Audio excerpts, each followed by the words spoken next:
Hello, friends. Well, I'm sitting here in my shop, and man, it's windy out here today. Sun's out a little bit, but brisk north wind. Been a while since I've been on. Again, my name is CC Caps. My channel is The Hill Logic, and I had some things running across my little OP brain the last few days. I thought I would kind of get off my chest and discuss with you. You know, as a leader, one of the primary functions is to take the state of the entire entity that they're leading and decide a path. Now, this path obviously has to have a starting place, a stopping place. It has to have goals. But more importantly, you need some kind of priorities.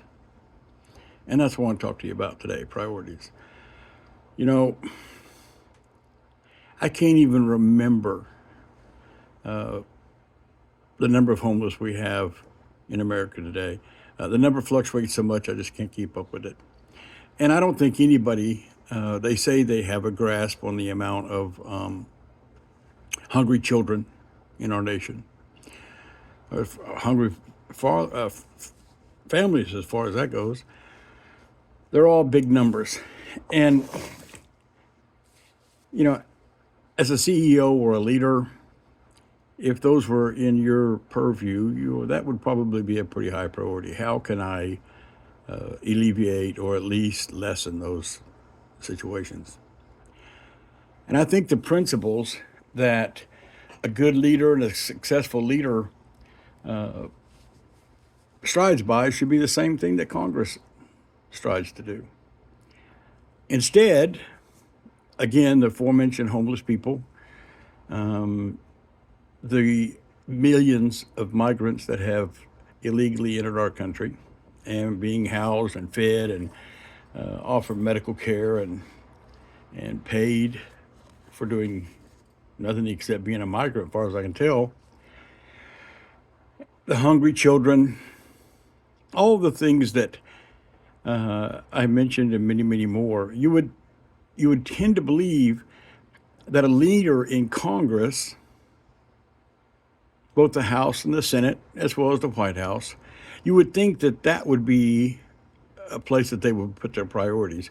We have veterans who can't buy medicine and can't get any help. We have our elderly on Social Security that are living every day trying to make a decision between food and medication.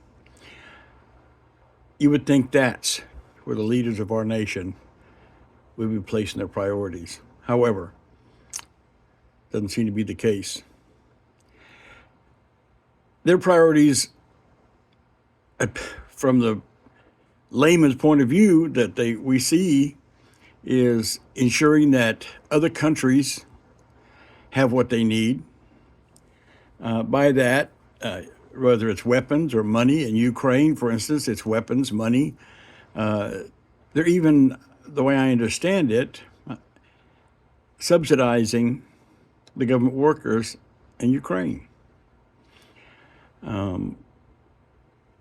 We just passed a bill, or fixing to anyway, huge spending bill, part of which talks about X number of thousands of dollars to study cats in Russia on a treadmill.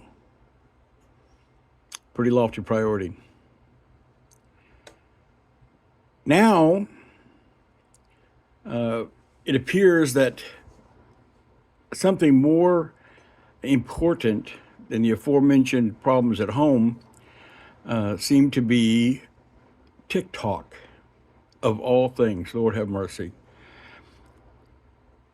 Now, you would also think that their priority should be to fulfill what the American people, the one people that they basically work for, were listened to. I heard a figure the other day that something like 50 or 60 million people have voiced their issues with and their disagreement with killing TikTok, and they're calling under the First Amendment, and I agree with that. But Congress is going to do it anyway. The president has said If it comes to my desk, I'll sign it.